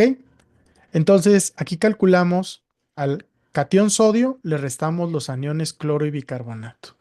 Entonces, 132 menos 92 y 16. Por eso el valor era 24 y por lo tanto mi sospecha era que fuera una acidosis metabólica de brecha aniónica aumentada. Entonces, si analizamos aquí, ¿qué porcentaje del grupo contestó esta pregunta de forma correcta? Pues un 71%. El otro 18-20% dijo, sí es una acidosis metabólica, pero tal vez nunca calculó la anión gap para llegar a la respuesta correcta. Entonces, bicarbonato normal de 22 a 28 y este paciente tenía 24. Siguiente. ¿Cuál es la causa más probable? Tienes dos opciones. Bueno, tienes la elevación de cuerpos cetónicos si el paciente tuviera una glucosa de más de 250, enfermedad renal crónica con una creatinina de 1,2 y un BUN de 30, pues tampoco va por ahí. Y tenemos dos posibilidades. Una acidosis metabólica asociada a metanol y otra etilenglicol. Las dos son parte del acrónimo o de la mnemotecnia Goldmark. Entonces, veamos cómo contestaron. La mayoría se va por metanol. ¿Qué llama la atención aquí también? En este paciente, en el caso, tiene hipocalcemia, tiene 7.4, ¿ok? Entonces, una de las causas que pueden dar no solo elevación de brecha aniónica aumentada, sino que además se asocian con alteración del estado mental, visión borrosa, midriasis, papiledema, es la ingesta de metanol. También la hipocalcemia, aunque también la hipocalcemia se asocia más con el uso de glicoles. Y ustedes, como les he mencionado, entre más contesten preguntas, mejor van a ir evaluando sus áreas de fortaleza. Por ejemplo, este caso es un caso de trastornos ácido-base y es de razonamiento clínico. ¿Por qué? Porque tenían que analizar exactamente cuál era el anion gap de este paciente, integrarlo y hacer el diagnóstico. Y no solo una vez estableciendo el diagnóstico, pues definir cuál era la causa. Entonces, no solamente es conocimiento médico aislado, sino es de razonamiento. Ahora, la siguiente. ¿Cuál es el tratamiento más apropiado? Si tienes una intoxicación por metanol que se asocia con visión borrosa, papiledema, manifestaciones como las que citábamos hace un momento, em, desorientación, ¿qué le darían en el chat? En lo que voy mostrando cómo contestaron. Porque aquí el 44% le dijo bicarbonato de sodio y B y el otro 56% contestó un tratamiento específico con fomepizol o etanol, dependiendo de lo que tengas. La respuesta más común fue la opción C, con un 56%, la cual es la respuesta correcta, porque el tratamiento de un paciente que tiene una intoxicación por metanol es etanol, fomepizol, folatos y diálisis. Si te preguntan por fármaco específico, la respuesta es fomepizol.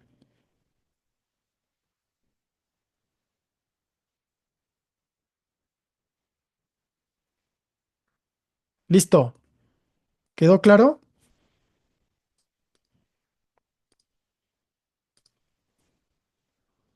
¿Dudas, preguntas? Excelente. Recuerden, o sea, tal vez es porque todo el tiempo les estoy preguntando si quedan, porque para mí de verdad que no me cuesta absolutamente nada que ustedes, si tienen una duda, lo aclaremos aquí. A veces no se animan por pena, porque aparece mi nombre y no quiero que piensen que no me sabía esa respuesta. A ver, al final del día aquí es una batalla o es un proceso de mejora personal, ¿ok? Entonces, no se comparen con nadie, compárense contra ustedes mismos. Por eso es importante que cuando estén contestando el simulador, yo les incentivo, invito a que programen en su calendario, en su agenda personal, el horario en el que van a hacer simuladores, en el que van a tener el celular por un lado, van a poner música que les guste, relajante, le avisan a su familia que están ocupados, que van a hacer un examen, y entonces se ponen a contestar 10 preguntas diarias y analicen con detalle y vean cómo van en las calificaciones de enero, con las de febrero, con las de marzo, con las de abril, con las de mayo, y esto es un proceso de mejora continua y personal. ¿Ok? Entonces, mensaje ahí ya de adulto mayor es, por favor, no se comparen con nadie más que contra ustedes mismos. Es cómo me fue hoy comparado con cómo me fue ayer. ¿Están de acuerdo con eso? Todos nos comparamos, todos. Y eso solamente les va a traer frustración, enojo, tristeza, sensaciones, emociones que no es de verdad lo más sano. Entonces, compárense contra ustedes mismos o ustedes mismas. Es un consejo mm, que espero que lo consideren, lo contemplen y tengan en mente que, oye, me salió mal la intoxicación por metanol, no importa, la próxima vez que vuelvas a ver un paciente con acidosis metabólica de brecha aniónica aumentada, que tiene visión borrosa y que es indigente, piensa que probablemente tuvo una intoxicación por alcohol adulterado. Ah, bueno, perfecto. Entonces, Vamos a al siguiente caso clínico. ¿Están bien si vemos otro caso clínico más para ver unas 15 preguntas el día de hoy? Hecho. Súper. Como que no vi si les hizo mucho sentido el consejo, pero espero que por ahí lo hayan considerado. Ok, caso clínico. Parece de infecto. Veamos. Masculino de 34 años de edad acude a urgencias por debilidad progresiva de extremidades inferiores de 7 días de evolución. Inició con sensación de pesadez y debilidad en ambas piernas.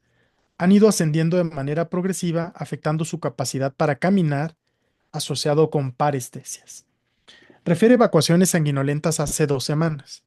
Se observa arreflexia, fuerza muscular 3 de 5 en extremidades inferiores y 5 de 5 en extremidades superiores, 3 de 5 en inferiores y 5 de 5 en superiores. Signos vitales con cardíaca de 86, respiratoria en 18, temperatura en 37,2. Tiene en líquido cefalorraquídeo lo que son proteínas en 120 miligramos por decilitro, 2 células con ese valor normal y glucosa en 65 con ese valor normal. ¿Cuál es el patógeno más frecuentemente asociado al padecimiento de este paciente? Vamos a lanzar la pregunta, es la pregunta número 13. Déjame.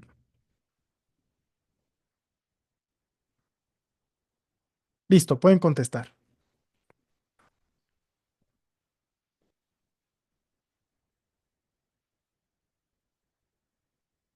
Doy 10 segundos.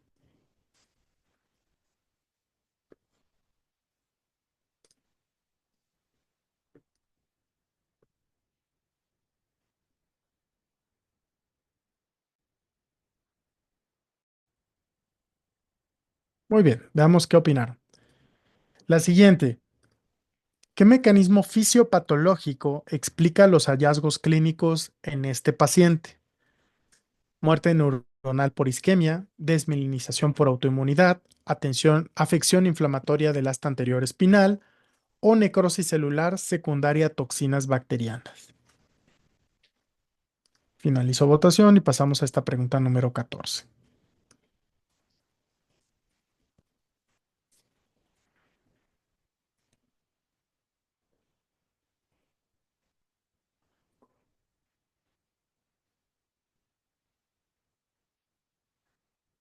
10 segundos.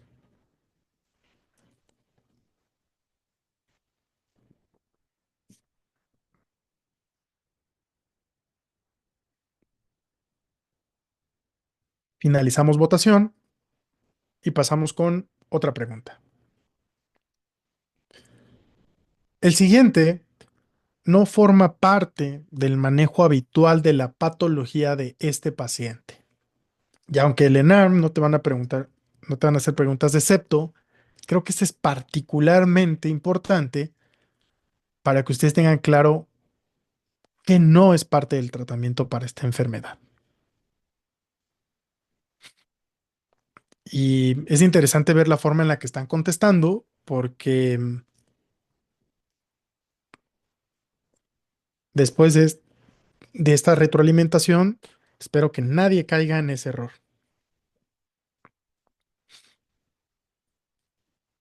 Doy 5 segundos más, solo han contestado 52%.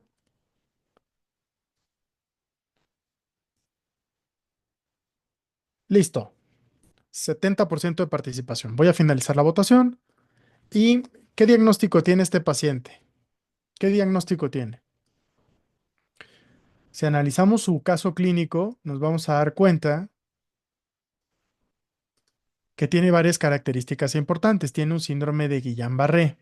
Primero, otra vez, regresando a la forma en la que nosotros acostumbramos a analizar los casos clínicos. Es un paciente de 34 años de edad, 34 años de edad, joven, noten, pero que además, de hecho, no te dicen que tenga ninguna comorbilidad. Ahora, ¿qué cuadro tiene? Lo importante es que no solo tiene 34 años, sino que además hace 2 semanas tuvo un cuadro diarreico. Eso es antecedente. Y ahora viene por un cuadro de 1 semana de evolución con debilidad progresiva, ascendente, debilidad progresiva ascendente, con parestesias, ¿ok? Y a la exploración física llama la atención que tiene arreflexia y disminución de la fuerza muscular en extremidades inferiores. ¿Quién quiere interpretar el líquido cefalorraquídeo? De hecho, aquí dejé una bandera nada más para dejar claro que esto es proteínas de 120 miligramos por decilitro. Creo que todos lo entendimos, pero es mejor poner que son proteínas. Y tiene dos células. ¿Cómo se llama esto? ¿Qué nombre tiene esto? Tiene un nombre muy característico y que es muy, muy a favor de síndrome de Guillain-Barré. ¿Cómo se llama esa elevación de proteínas muy altas con leucocitos normal?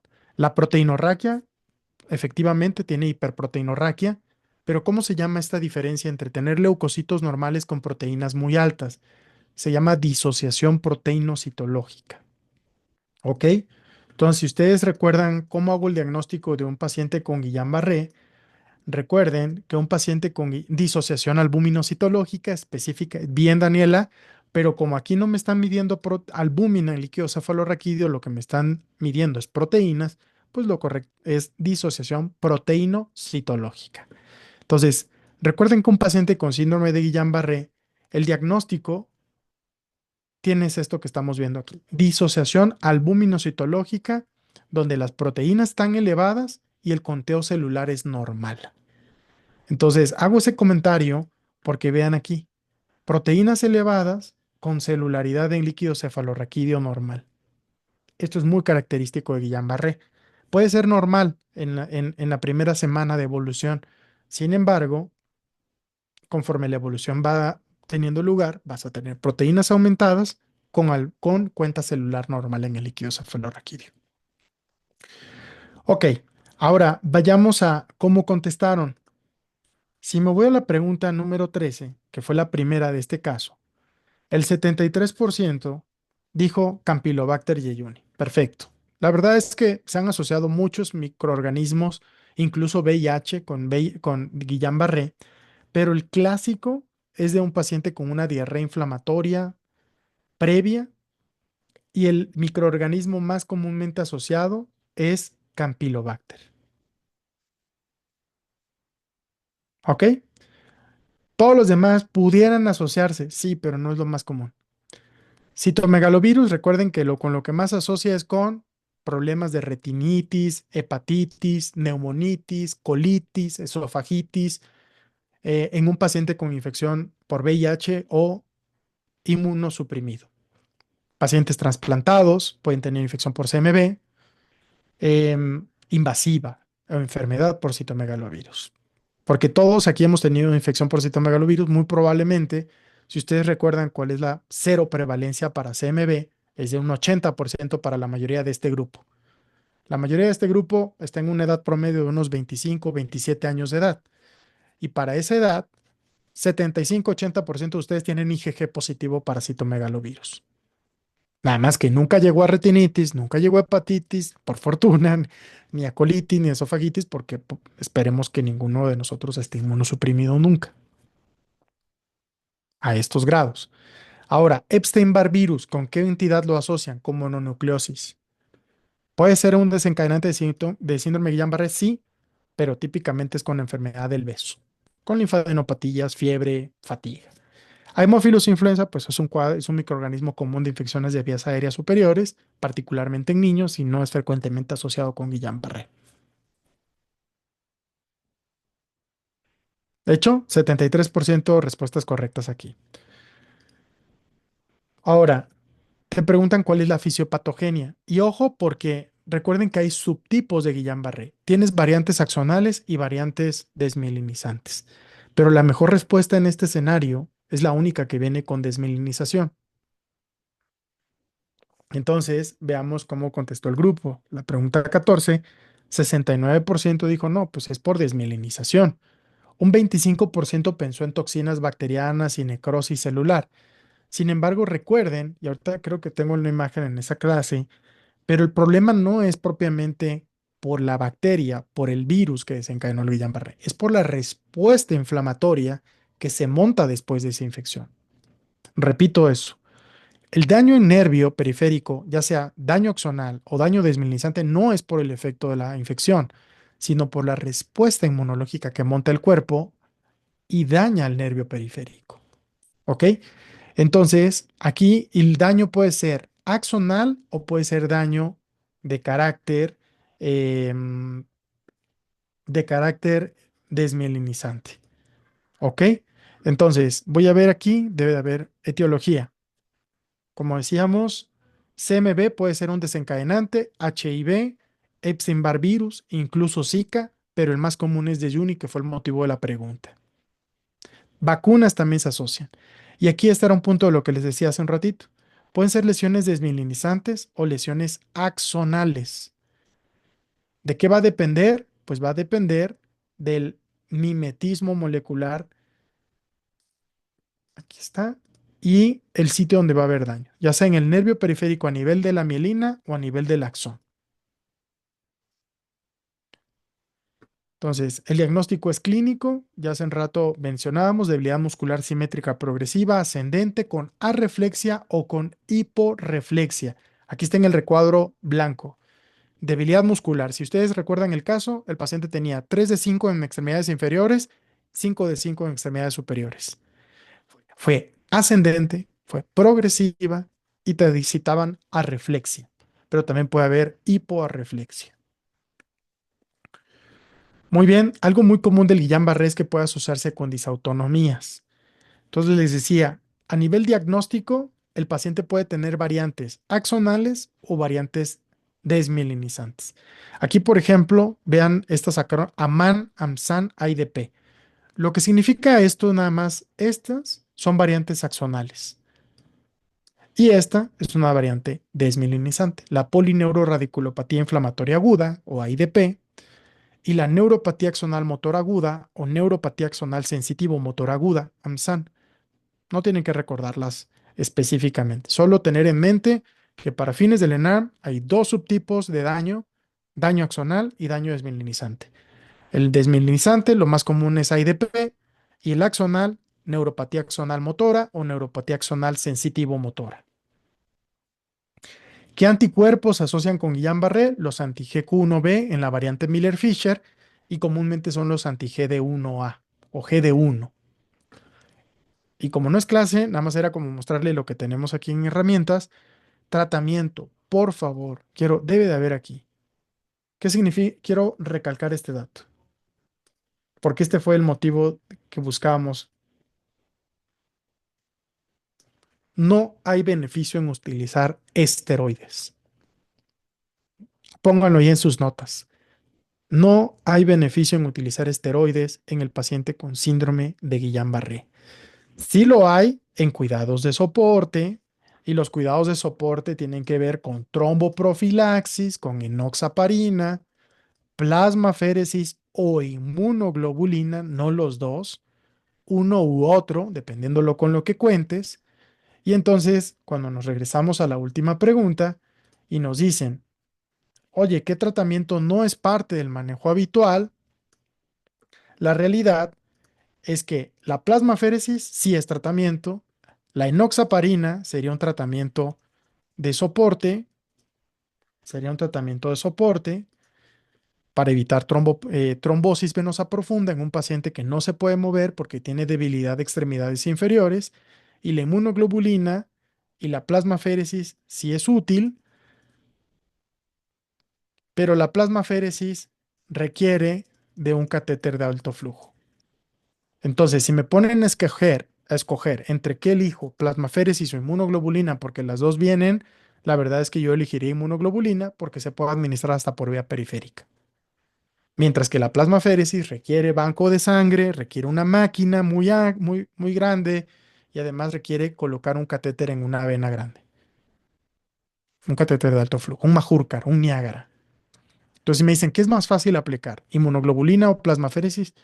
10 veces es más fácil poner inmunoglobulina, la pides a la farmacia y la pasas por vía periférica. ¿Quedó claro? ¿Y los corticosteroides? no son útiles. Por lo tanto, la respuesta correcta aquí era que cuáles no forman parte habitual del manejo de esta patología y la respuesta debió haber sido corticosteroides. ¿Quiénes pensaron que los corticosteroides no son útiles? Se los muestro, solamente el 13%. ¿Va? Entonces, vean aquí la retroalimentación que les comparto. Dice, la inmunoglobulina intravenosa es el tratamiento de elección. ¿Va? La plasmaféresis es una alternativa terapéutica eficaz, pero especialmente en casos graves y cuando la inmunoglobulina no está disponible, pero también es útil. Y la enoxaparina se utiliza para profilaxis de trombosis venosa profunda en pacientes que están con inmovilización prolongada, como en los casos graves de síndrome de Guillain-Barré. Aunque no trata directamente la enfermedad, es una intervención preventiva en el contexto de un paciente inmovilizado crónico. Listo, doctores. ¿Qué les parecieron estos 15 casos, estos 15 preguntas, 5 casos clínicos analizados? ¿Qué temas repasamos? A ver, pónganme aquí en el chat, ¿qué temas vimos? ¿O qué temas repasamos el día de hoy? Ahorita vamos a hacer un ejercicio muy rápido de despedida. ¿Qué temas vimos? ¿De qué especialidades? Acidosis metabólica, de nefro, intoxicación por metanol.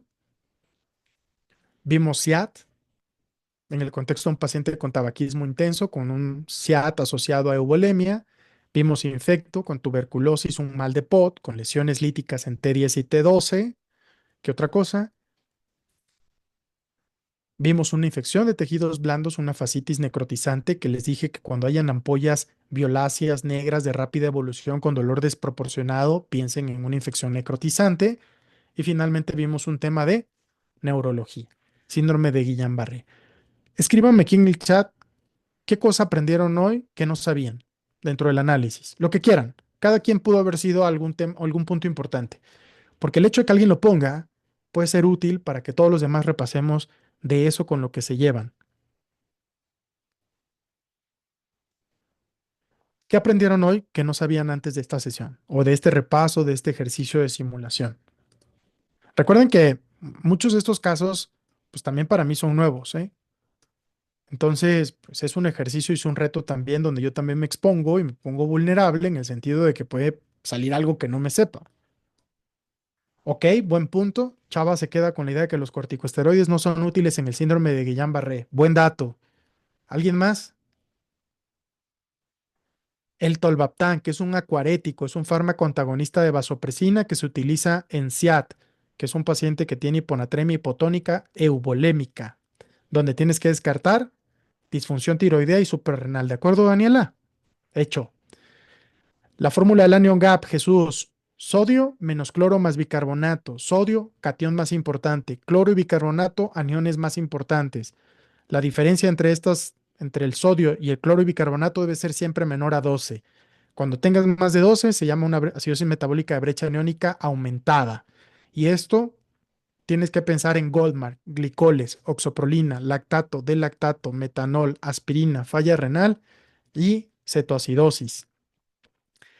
La disociación proteinocitológica, menciona Dani Velázquez, en Guillain-Barré, que se considera como proteínas por arriba del valor normal con conteo celular normal.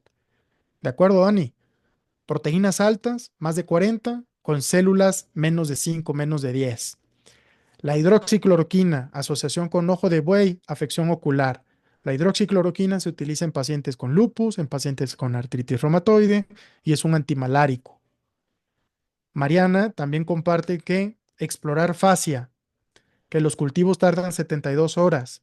La tomografía pudiera ser útil, pero solamente te va a ayudar a evaluar la extensión. Entonces, explorar la fascia no solo te permite debridar el tejido necrótico, porque por eso es una fascitis necrotizante, sino además tomar muestras para mandar a cultivos. José Alejandro Pedraza menciona uso de fármacos de amplio espectro en fascitis necrotizante. De acuerdo completamente. Entonces, un paciente con alto riesgo de morir, con una infección que está evolucionando rápidamente, con lesiones necróticas, úlceras, con ampollas, violáceas, hemorrágicas, rápida evolución, No te andes con cuentos. Háblale al cirujano que lo meta a quirófano, que lo debride y además déjale cobertura de muy amplio espectro. ¿Alguien más? ¿Es todo?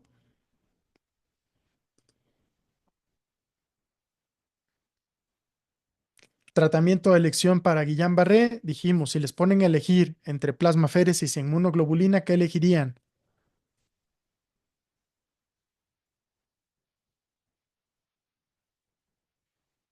Inmuno. Se administra por vía periférica y no requiere de un catéter venoso de alto flujo. ¿Ok? ¿Qué otra cosa? Que hay algunos puntos, algunas perlitas por ahí que sí recuerdo también que dijimos hoy. ¿Qué otra cosa? Efectos adversos, les voy a ayudar. Digo, de lo que me acuerda. Efectos adversos de Tambutol. ¿Qué estamos haciendo ahorita? Recuperación activa. Tratar de recordar eso que estuvimos aprendiendo ahorita. Efectos adversos de Tambutol. Neuritis óptica. Efectos adversos de isoniazida. Neuritis periférica. Efectos adversos de piracinamida. Hiperuricemia, efectos adversos de rifampicina, alteraciones oculares, cambios en la coloración, gota para piracinamida, alteraciones en el color de las lágrimas, de la orina, en el contexto de rifampicina. ¿Qué otra cosa aprendimos? ¿Cómo se interpreta un PPD? ¿Se acuerdan? Pues vean cómo a mí me encanta aprender y estudiar con problemas, porque es una forma muy eficiente de estudiar. El talachear, el memorizar es algo que no pasa, es muy complicado que se nos quede. ¿Alguien recuerda cuánto es un PPD positivo? Exacto, ya lo están escribiendo. Mayor de 15 en población normal, más de 10 en personal de salud y más de 5 en inmunocomprometidos. Eso. ¿Qué otra pregunta les dije? ¿Qué porcentaje de la población general tiene TB latente?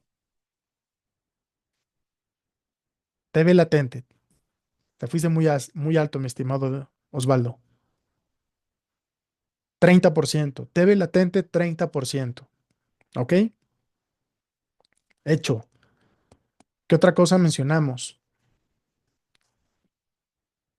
Ándale, 80 era parasitomegalovirus. Si ustedes buscan aquí, por ejemplo, CMV serum prevalence, para que me crean, exacto, te estaba haciendo imágenes. Miren, vean esta imagen, o sea, de volada. ¿Qué edad tienen ahorita? Pues ustedes están chavos, pues dijimos 25. Miren, la seroprevalencia al menos es del 50%. Yo me fui muy alto, 80%. El 80% se alcanza como a los 50 años, 60. Pero vean cómo es muy común tener CMV IgG, parasitomegalovirus, a los 30 años de edad es el 50% de la población. Digo, esta es una estadística americana y, y estadounidense y canadiense, perdón. Vean este otro ejercicio por acá. Vean igual, a los 30 años alrededor de un 60%. Eso también lo mencionamos el día de hoy en la clase, en el análisis, básicamente. ¿Qué otra cosa? Es todo. Siento que casi no aprendimos nada.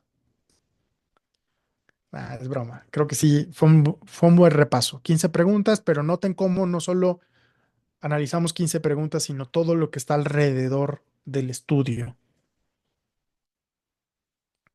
¿Listo? ¿Alguna sugerencia? Recuerden que cuando terminen, el simulador les va a empezar a dar estadísticas cada vez más importantes. Estamos subiendo 66 preguntas semanales más al simulador y ahorita tenemos pues bastante.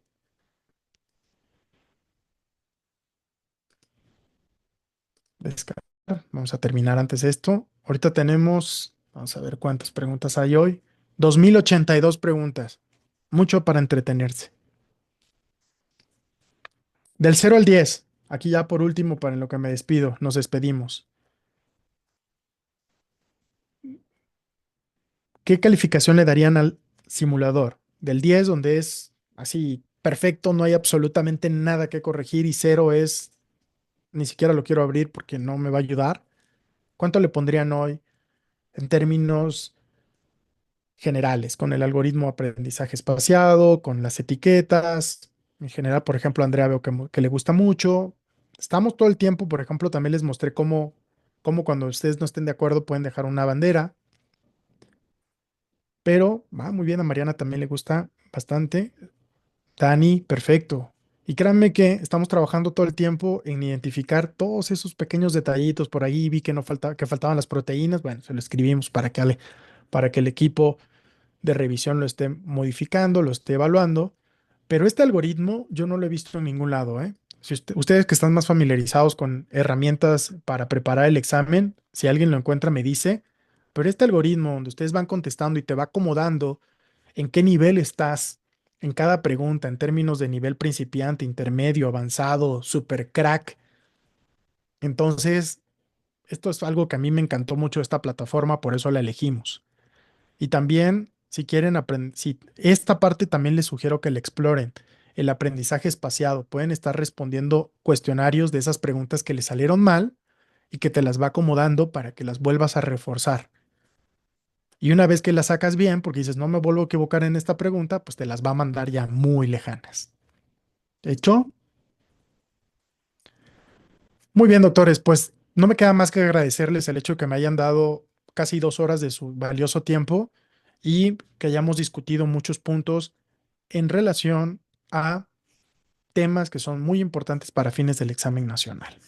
Entonces, mi consejo es, no dejen de estudiar, prográmense, duerman bien, hagan ejercicio, manténganse bien hidratados, limiten el consumo de alcohol, limiten en general, en términos generales, traten de estar lo mejor equilibrados posibles para que así, cuando se vayan acercando al examen nacional, tengan muchas herramientas para poder sobrellevar ese nivel de angustia y de estrés. ¿Ok? Porque esto va a ir aumentando. Y si ahorita se van preparando desde ahorita y van adquiriendo estas herramientas donde dices, bueno, ¿cómo controlo el nivel de angustia, de ansiedad, de enojo, de molestia? Entonces ustedes van a poder estar teniendo cada vez más herramientas. Recuerden que ustedes, imagínense como un atleta de alto rendimiento. Un atleta de alto rendimiento se prepara para las Olimpiadas y el periodo de participación es muy cortito, pero el tiempo de preparación fueron años. ¿Ok? El día del ENARM, ustedes van a estar 4 horas contestando un examen, pero que se tuvieron que preparar por años desde que se formaron como médicos y estos últimos meses donde están apretando el acelerador para tratar de fortalecer todos esos puntos que todavía hay mucho que mejorar. Ok, yo trato de ir un poquito más rápido, estimado Osvaldo, gracias por tu comentario para hacerlo, pues comentarlo con todos los demás doctores y tratar de que agilicemos el análisis y veamos un promedio de 6 casos por cada sesión de masterclass. ¿Ok? Igual nada más recuerda, Osvaldo, que todo lo que recuerdan, todo lo que les están diciendo los profesores, que en general han sido súper seleccionados, es como muy importante. Mañana, esta semana es de pedia, si no mal recuerdo, y la verdad es que tanto la doctora, no sé si ya tuvieron una oportunidad de tener clases con la doctora Irlanda, con Enrique Carvajal, con por ahí, ahorita se me fue, con Enrique Carvajal, pero son súper buenos. La verdad es que se emocionan mucho, son muy buenos explicando, entonces traten de no perderse esas sesiones. Recuerden que las masterclass siempre 6 a 8 de la noche, martes y jueves, y estas sesiones de práctica con el simulador la estamos haciendo los lunes de 6 a 8. Hecho. Sí, sí, son increíbles. Entonces, aprovéchenlo, tengan todas sus dudas ahí apuntadas para la sesión y no le paren, no dejen de estudiar. Les mando un fuerte abrazo, que pasen muy buenas noches. Gracias por conectarse. Hasta pronto.